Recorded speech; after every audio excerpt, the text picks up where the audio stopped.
Thank you, Warden. As we say here in Harambe, Tuende, let's go. Jumbo, everyone. My name is Rebecca, and I'll be your safari guide today. A few reminders as we head out. Please be sure to remain seated, keeping all hands, arms, feet, and legs inside the truck at all times. We're going to be headed into the Harambe Wildlife Reserve. This reserve was opened back in 1971 as a way to protect our local animals. Above you, you'll see a spotting guide with some of the animals that we might see today. If you have your cameras, feel free to take pictures. Just be sure to hold on to those cameras, as we can't stop for anything that falls from the truck. Now, as we're headed into the reserve, we're headed into the Little Aturi Forest, home to some of the shyer, more reclusive animals. Over on the right-hand side, we see a couple different kinds of antelope, including that darker colored one, the bongo. Now, bongos are considered the ghost of the forest, as they're very rarely seen unless you're in a reserve like ours. The lighter colored one is a greater kudu, one of the taller antelope species. Now, it looks like those ones are females, as they don't have those long, spiral, 6-foot horns that the males are known for. On the right-hand side, you'll find the okapi. Now, at first glance, the okapi may look like it's related to a zebra. However, its closest relative is actually the giraffe. Both the giraffe and the okapi have long, prehensile tongues. Over on the left-hand side, keep an eye out for the black rhinoceros. Black rhinos can get up to 3,000 pounds. And even though there are all these trees and rocks out here, they can run at about 30 miles per hour. Now, that is one of less than 10,000 black rhinoceros left in the world today. That's due to poaching. They have been poached to near extinction for their horns, made of keratin, just like our hair and our fingernails. So, really not that scientific or even medicinally unique. Over on the left-hand side, we've also found some saddle-billed storks. Now, these tall black and white birds can get about 5 feet tall, with a wingspan up to 9 feet wide. Now, just like the black rhinoceros, they are primarily solitary, so you usually only see 1 or 2 of them in an area. Now, from here, we're gonna head over to the Safi River. And the Safi River is our best chance to see the Nile hippopotamus, those large Nile crocodiles. And it looks like we've even found some pink-back pelicans. Pink-back pelicans are one of the smaller pelican species. During their mating season, the plumage on their back will turn to a nice light pink shade. At their breeding sites, you'll find them in pairs, with between 20 and 50 pairs at just a single site. Also keep an eye out down in the water for those Nile hippopotamus. Hippos will usually spend the majority of their day in the water to escape that hot sun, oftentimes remaining fully submerged for several minutes at a time. Now, the hippos, they will come out a bit more frequently at dusk and throughout the evening to do a lot of grazing along the banks. Hippos are herbivores, eating up to 100 pounds of plants and vegetation each day. A relatively small amount for their large size, as they can get up to about 5,000 pounds. As we head over this bridge up here, you'll want to keep an eye out on the left-hand side for the Nile crocodiles. Nile crocodiles can average about 16 feet in length and up to 500 pounds. Now, that is just an average, so they can get even bigger than that.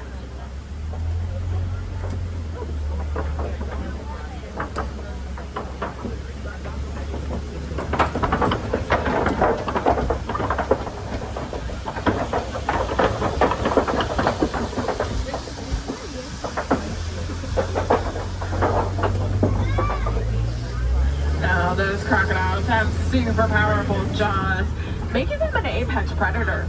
The majority of their diet does consist of fish. However, they will sometimes take down larger animals like zebras and wildebeest. They won't eat those large meals every day, usually just about once a week or so. And when they eat those large meals, they can consume up to half their body weight at one time. Now we are going to be headed out onto the savannas, home to many of the animals. And the savannas are also home to a very distinct wet and dry season. Now this tree on the right hand side, this is the baobab tree.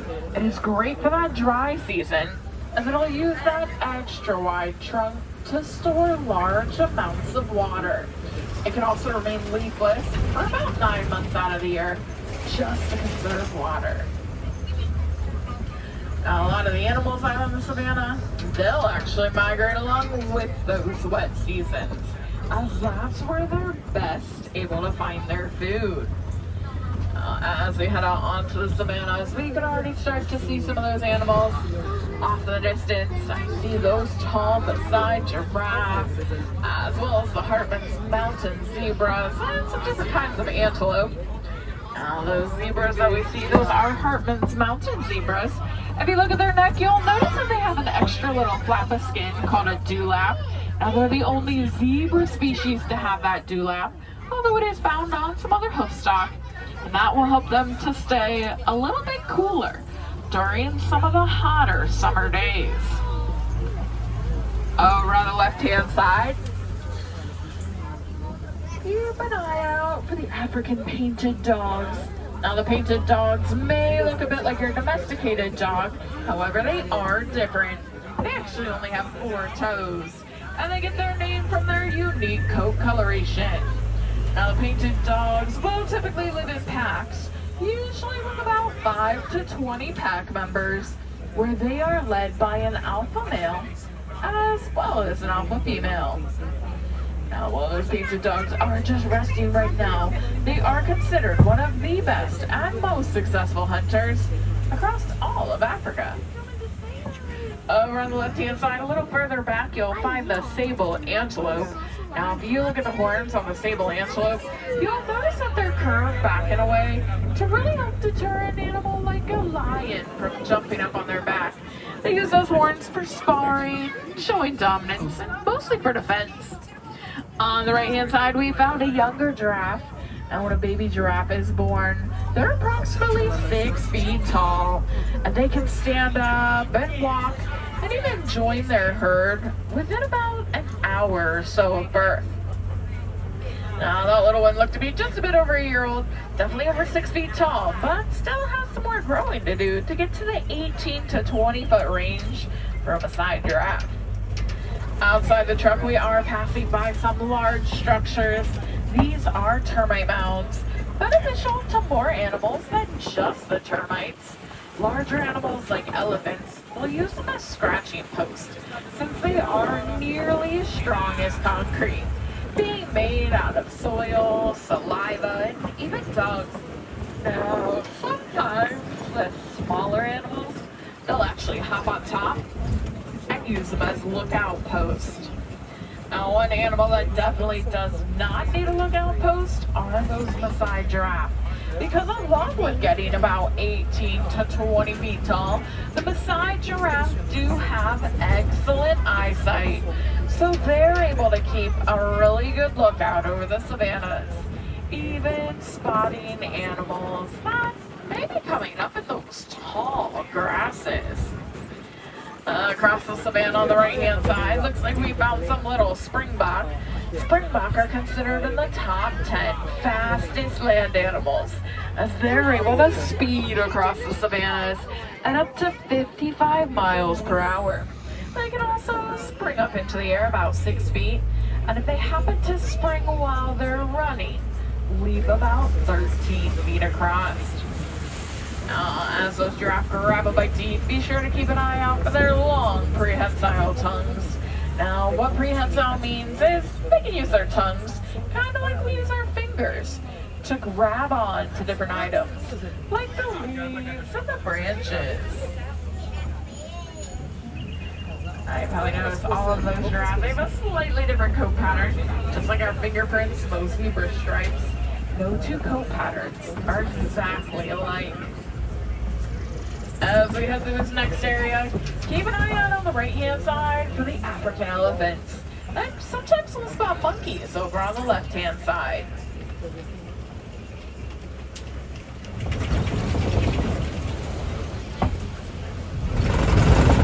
Now, if we happen to see those monkeys, those are mandrills. Mandrills are the largest species of monkey, with the males getting up to about 100 pounds, females only about 30 pounds or so. Now, what do you think about the mandrills? Actually, a little pouch in their cheek, and they can use that to store snacks for later. I do see that elephant over on the right-hand side. Oftentimes when we see the elephants, they are doing something with their trunks, like eating or drinking, picking up logs, or even reaching tall branches. Sometimes we'll even see the elephants picking up clumps of dirt and tossing that up onto their backs. Now, they don't do that just to play. Elephants actually have very sensitive skin, so dirt will act as kind of a natural sunscreen to help protect them. Now, we will have to keep an eye out for some more elephants in the area once we head over this bridge here.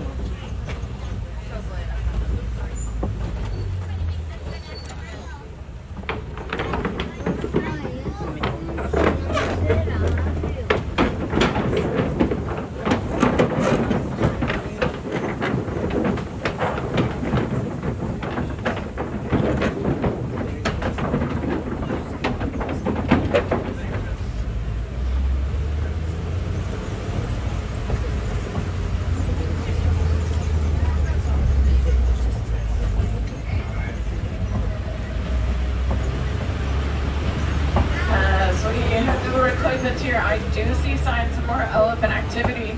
Looks like there's some footprints crossing the road, as well as those tusk marks there in the red clay. Now those tusk marks will get left behind, and the elephants actually eat that red clay to gain some different beneficial minerals and nutrients, sometimes not found in their food. Elephants are herbivores, eating an average of about 300 to 400 pounds of plants and vegetation each day. Now, they're not going to stop at just the leaves and the grasses. They'll sometimes even eat small trees.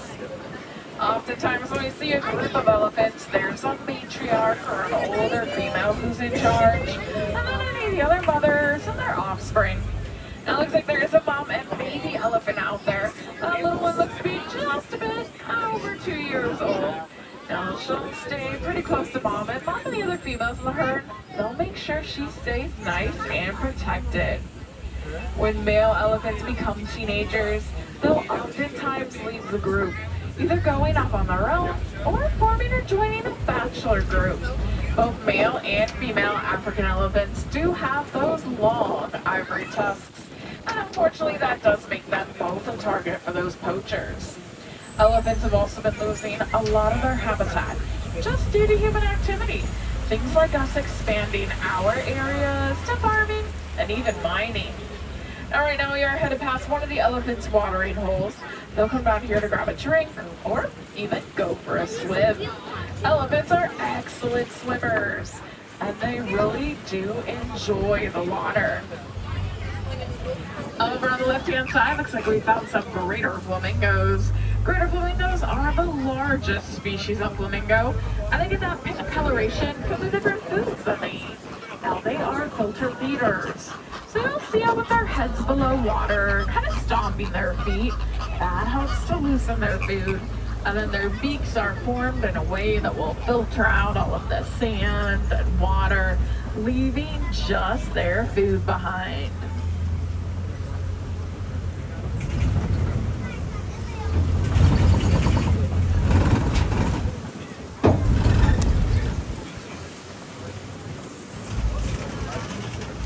Across the savannah on the left-hand side, I see some white rhinos. Looks like those white rhinos probably are visiting that large mud puddle or mud wallow there. They'll go down into that mud, roll around, coat their skin with it. That helps to protect their skin from the sun any flying pest, as well as just to keep them a little bit cooler. Now those are white rhinos, and white rhinos are a lot larger than the black rhino that we saw earlier, getting up to about 4,000 to 5,000 pounds. They're also a lot more social, so they actually prefer to be in pairs or in small groups. Now a group of rhinos is called a crash. On the left-hand side, looks like we've also spotted some cheetahs. Cheetahs are the fastest land animals, capable of reaching speeds of up to 60 miles per hour in just 3 seconds. Now, they can't maintain those speeds for very far distances. They do need periods to rest. Their spots, their coloration help them to blend in very well with their surroundings. Now, cheetahs are also one of the few large cats that'll do the majority of their hunting during the day. That's actually due to their eyesight. Now, they can see much, much better in the daylight than they can at night. That sounds like...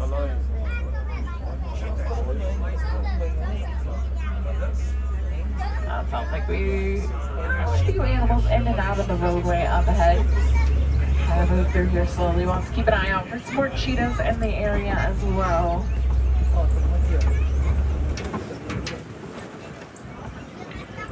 We probably noticed those cheetahs' really long, thick tails. Those can help them to keep their balance and steer as they're speeding so quickly across the savannas.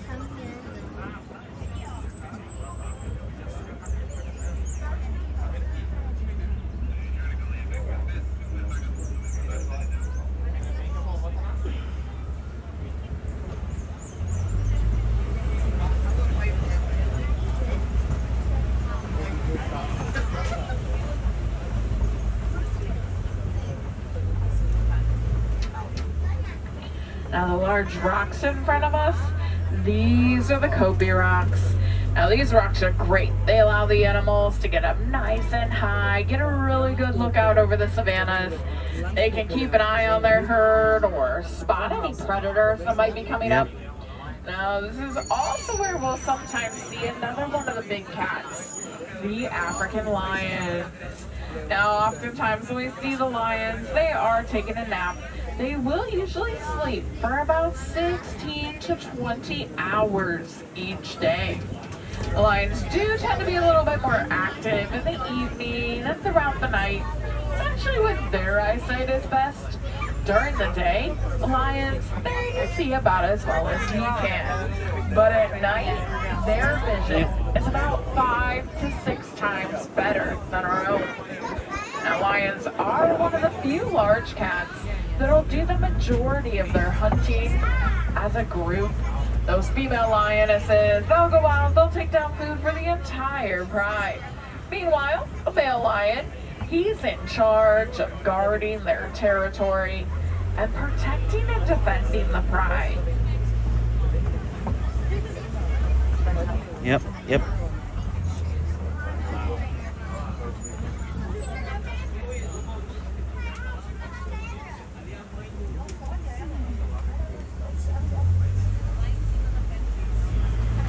As we head around this corner here, keep an eye out on the left-hand side for the warthogs.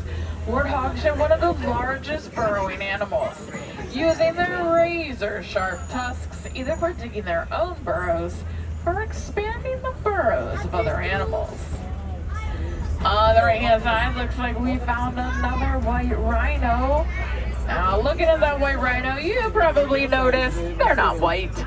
They're actually named for the Afrikaans word "wijd," which means wide. They have a much wider top lip than many other rhinoceros species, due to what they like to eat. A lot of grasses and softer items closer to the ground. On the left-hand side, we've also found an ostrich. Ostrich are the tallest flightless birds, using their large wings not for flying, but for changing direction. Oh, the wonders of nature. Across the savannas.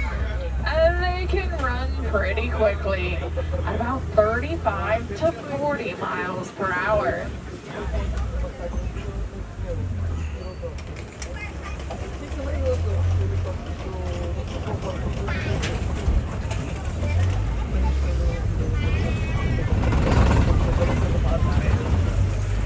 As we head back towards the village, we are going to be passing by one of the warden's posts. Now our wardens, they do all kinds of things to help out the animals, from stopping those poachers to helping the locals learn to live better with the animals in their area. One of their most recent projects has been getting these little Nigerian dwarf goats. Now these little goats, they are full grown.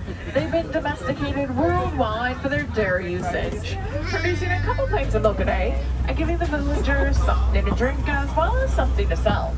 Now a lot of times the farmers, they'll put a couple goats into their pastures, as those goats are able to eat a lot of the thorny bushes and sticks and vegetation that many other animals just don't want to eat. Now, I want to thank everyone for joining me out on safari today. We got to see a lot of really cool animals. Hopefully we saw some of your favorite animals, or maybe we saw some that you've never seen before. Either way, one fun thing that you can do to help out those animals is just to learn more about them. While you're learning more about them, you might even find some ways to help them out that you didn't even realize.